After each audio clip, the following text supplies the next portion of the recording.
Kapitulli 10. Me të vërtet po ju them, kush nuk hyn nga dera në vathën e deleve, por hyn nga një anë tjetër duke u kacavjer, është vjedhës dhe kusar. Kush hyn nga dera, ai është bariu i deleve. Rojtari i hap atij derën, dhe delet ja dëgjojnë zërin. Ai i thret delet e tij me emër, dhe u prin për jashta. Pasi i kanë nxjerr delet e veta, ecën para tyre dhe ato i shkojnë pas, sepse ja njohin zërin.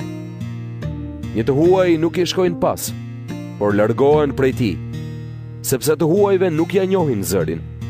Jezui u tregoi këtë shëmbulltyr, por ata nuk e kuptuan për çfarë u foli. Jezui u tha përsëri: Me të vërtet po ju them, unë jam dera e deleve.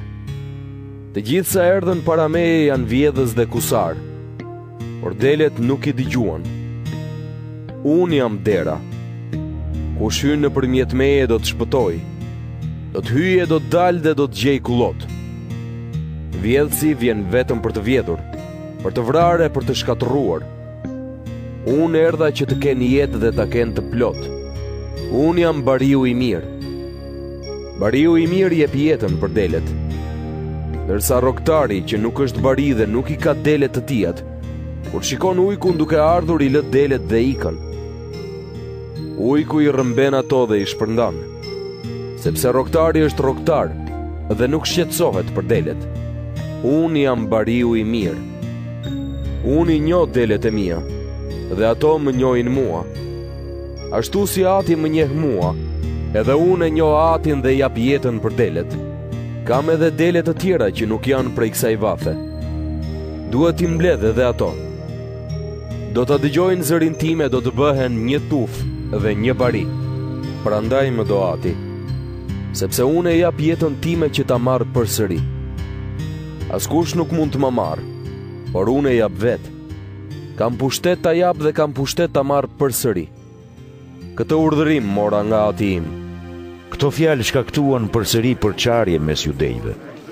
Shumë prej tyre thoshin: Ka djallin dhe është i marrë, përse dëgjoni? Ndërsa të tjerë thoshin: Këto fjalë nuk dalin nga një që ka djallin. A mundet djalli të hap sytë të verbërve? Në Jerusalem po kremtohej festa e kushtimit. Ishte dimër. Jezui po este në tempull në portikun e Solomonit. Atëherë judejtë e rrethuan dhe i thanë: Deri kur do të na e mbash mendjen pezull? Nëse jeti Krishti, na e thuaj hapur.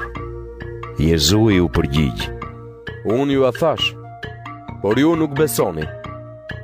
Veprat që unë bëj në emër të Atit tim dëshmojnë për mua, por ju nuk besoni sepse nuk jeni nga delet e mia. Delet e mia e dëgjojnë zërin tim.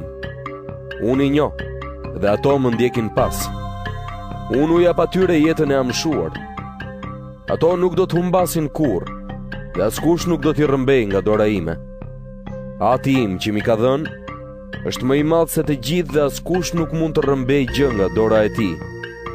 Unë dhe Ati jemi një. Judejtë morën përsëri gur për ta vrarë. Jezui ju përgjigj: Shumë vepra të mira nga Ati kam bërë para jush. Për cilën nga ato doni të më vrisni me gur? Judejtë ju përgjigjën: Nuk duam të vrasim me gur për ndonjë vepër të mirë, por për fyerje ndaj Perëndis, sepse ti, duke qenë njeri, e bën veten Perëndi. Jezui u përgjigj: A nuk është shkruar në ligjin tuaj: Unë thash, jeni Perëndi. Perëndia i quajti Perëndi ata të cilëve ju drejtua fjala e tij, dhe shkrimi i shenjtë nuk mund të hidhet poshtë. Atëherë si mund t'i thoni ju atij që Ati e shenjtëroi dhe e dërgoi në botë, fyen Perëndin? Vetëm sepse kam thënë, jam biri i Perëndis? Nëse nuk bëj veprat e Atit tim, mos më besoni. Por nëse i bëj edhe nëse nuk më besoni mua, besojuni veprave të mia, që të shihni dhe të kuptoni se Ati është në mua dhe unë në Atin. Përsëri doni ta kapnin, por ai u iku nga duart. Jezui shkoi sërish në bregun tjetër të Jordanit, në vendin ku më parë pagëzonte gjoni dhe qëndroi atje. Shumë njerëz shkuan tek ai dhe thoshin: Gjoni nuk bëri asnjë mrekulli, por gjithçka që tha për të është e vërtetë. Dhe atje shumë njerëz besuan në të.